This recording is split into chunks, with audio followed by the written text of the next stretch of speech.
Miste, es rappelt in der Kiste. Angestoßen wurde die Klimabewegung von der Schwedin Greta Thunberg. Sie ist im Moment in den USA, um für ihr Anliegen zu werben. Unter ihren Fans auch Ex-US-Präsident Barack Obama. Good luck. Good luck, you too. In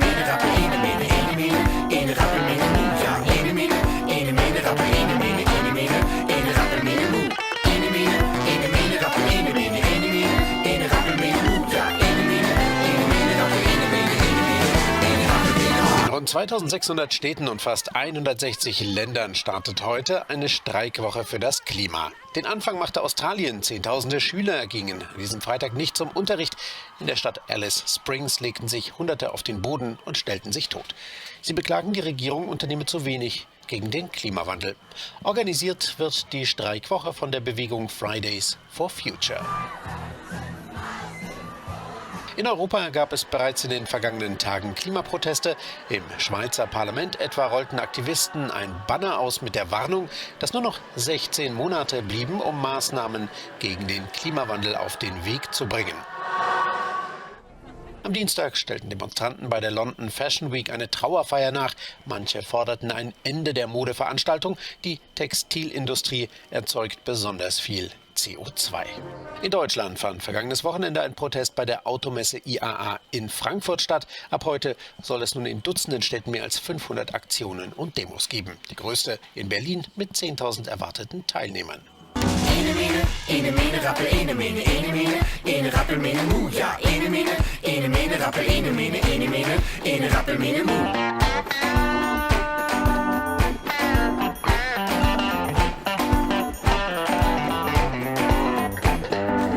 Wie hoch werden zukünftig die Kosten für humanitäre Hilfe sein, die direkt oder indirekt auf den Klimawandel zurückgehen?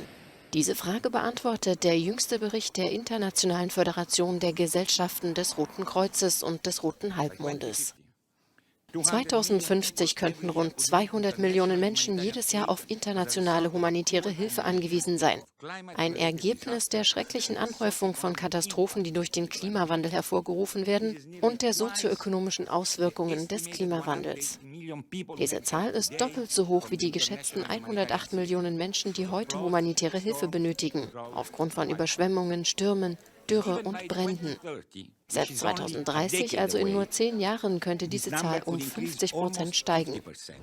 Der Bericht The Cost of Doing Nothing erscheint im Vorfeld zur UN-Klimakonferenz in New York und geht vom negativsten Szenario aus, in dem die Weltgemeinschaft keine weiteren Maßnahmen zur Bekämpfung des Klimawandels ergreift.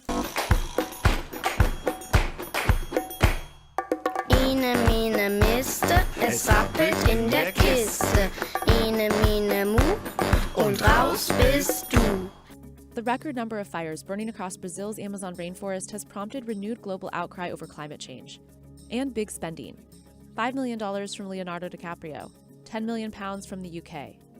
Meanwhile, Bill Gates is backing the first high-altitude experiment of one radical climate change solution, creating a massive chemical cloud that could cool the Earth. It's called solar geoengineering, and it's highly controversial. How long will it be that countries keep experiencing these climate impacts before someone gets desperate and says, hey, we need to cool the planet with solar geoengineering? It would look something like this. Thousands of planes would fly very high and use nozzles to inject millions of tons of light-reflecting particles into the stratosphere. It would create a thin chemical cloud of those particles around the whole planet, blocking some sunlight from reaching the surface. Modeling studies have found that it could reduce the intensity of heat waves, for instance. Apparently it could reduce the rate of sea level rise. It could reduce the intensity of tropical storms.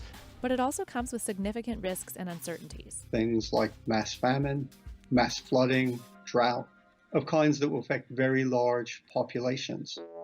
It could weaken monsoons in India, China, and Africa enough to affect crops. It could eradicate blue sky. You start increasing the amount of diffuse light and you have less direct light, which is the same thing as saying it looks hazy and white. And if the global community decides it should stop? So you stop injecting it, and after a year, the cloud is gone, you get this rapid warming at a rate much faster than you would get if we had done nothing. If you've taken out the greenhouse gases that are adding to the warming, then the temperature won't go up, it'll stay what it is. So if we don't stop emitting greenhouse gases into the atmosphere, we don't try as hard as we can to do that, then there's no point in doing solar geoengineering. A 2016 opinion poll conducted by the Harvard group doing solar geoengineering research found that 67% of subjects support its use. One reason this technology is appealing, it's cheap. One study estimates it would cost an average of $2.25 billion globally every year for the first 15 years of deployment. Compare that to the $500 billion the U.S. government estimates it will cost just the U.S. by 2100 if no action is taken against climate change. Or the $1.6 to $3.8 trillion projected global spending by 2050 on low-carbon energy production.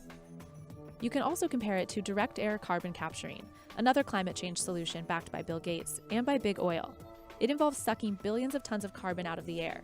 And at $100 to $200 a ton, it could be big business. Solar geoengineering, on the other hand, is so cheap that nobody currently stands to make money from the process. Bill Gates is among a dozen individual donors and 14 foundations backing the first stratospheric solar geoengineering experiment out of Harvard. It's called Stratospheric Controlled Perturbation Experiment, or SCOPEX.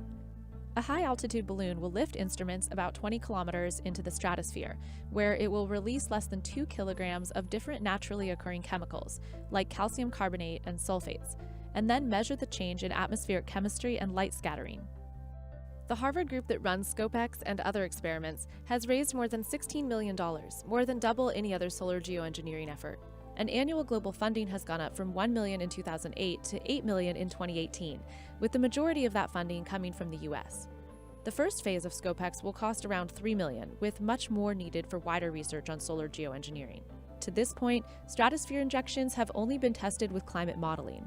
A study last year found that no existing aircraft can inject the stratosphere at a high enough altitude, but developing a new high-altitude tanker would not be technologically difficult or prohibitively expensive. Nozzles still need to be designed that can continuously blast out trillions of particles, and scientists still need to decide what chemicals those particles should be made of.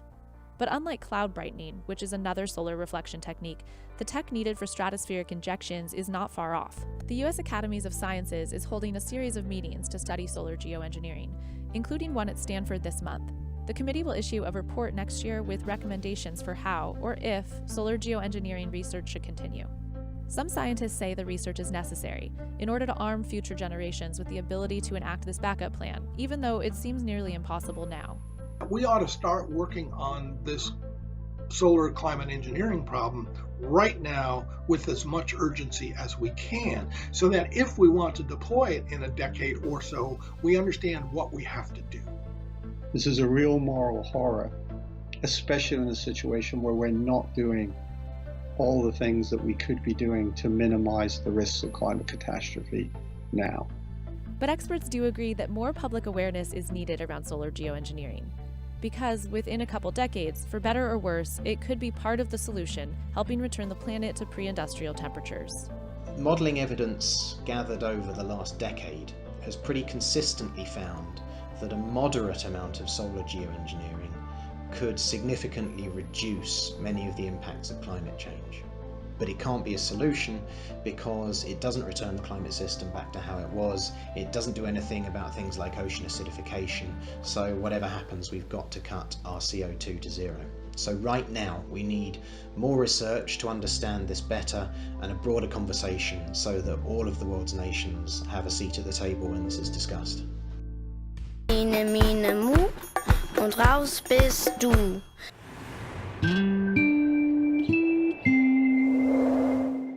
Schon im Vietnamkrieg setzte die US-Armee auf Wolkenimpfung mit Silberjodid, um den Vietcong durch intensive Regenfälle zu behindern. Mit bekanntlich mäßigem Erfolg und damit Hallo bei Wetter Online. Die militärische Nutzung von Wettermanipulation wurde dann in einem UN-Vertrag untersagt. Für die zivile Nutzung wird aber derzeit rund um den Globus viel Geld ausgegeben. Damit aus dem eigentlich unsichtbaren Wasserdampf ein Regentröpfchen oder ein Eiskorn wird, braucht es sogenannte Kristallisationskeime wie zum Beispiel Silberjodid. Um diesen Keim herum kondensiert der Wasserdampf und zieht dann zugleich mehr Wasserdampf aus der Umgebung an.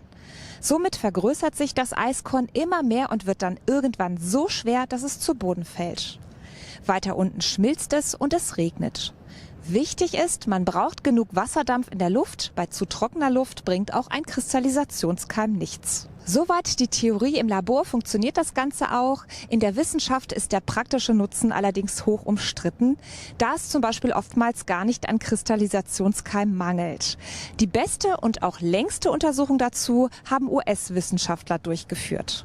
Aber nicht nur in den USA oder China, sondern auch bei uns wird das Impfen mit Silberjodid genutzt, und zwar vor allem durch Flugzeuge zur Hagelabwehr. Die Theorie dahinter: gibt es mehr Kristallisationskeime, dann bilden sich zwar mehr, aber kleinere Eiskörner, die dann im Idealfall zum Boden hin abschmelzen und somit keinen Schaden verursachen. Fraglich ist natürlich, ob ein paar Kanonen Silberjodid einer riesigen Gewitterwolke viel ausmachen. Wissenschaftlich kann man den Nutzen nicht untersuchen, da man niemals zwei identische Gewitterwolken vorfindet. Ene, mene, mu und raus bist du. Ene, mene, miste, es rappelt in der Kiste. Ene, mene, mu und raus bist du. Raus bist du noch lange nicht, sag mir erst, wie alt du bist. 1, 2, 3, 4, 5, 6, 7, 8. Ene, mene, miste, es rappelt in der Kiste. Ene, mene, mu, ja, und raus bist du, ja. Ene, mene, miste, es rappelt in der Kiste. Ene, mene, mu, ja, und raus bist du, ja. Ene, mene, miste, es rappelt in der Kiste. Ene, mene, mu und raus bist du. Raus bist du noch lange nicht, sag mir erst, wie alt du bist. 1, 2, 3, 4, 5, 6, 7, 8. Ene, mene, miste, es rappelt in der Kiste. Ene, mene, mu, ja, und raus bist du, ja. Ene, mene, miste, es rappelt in der Kiste. Ene, mene, mu, ja, und raus bist du, ja. Ene, mene, rappel, ene, rappel, mene, mu, ja. Ene, mene, rappel, ene, rappel, mene, mu.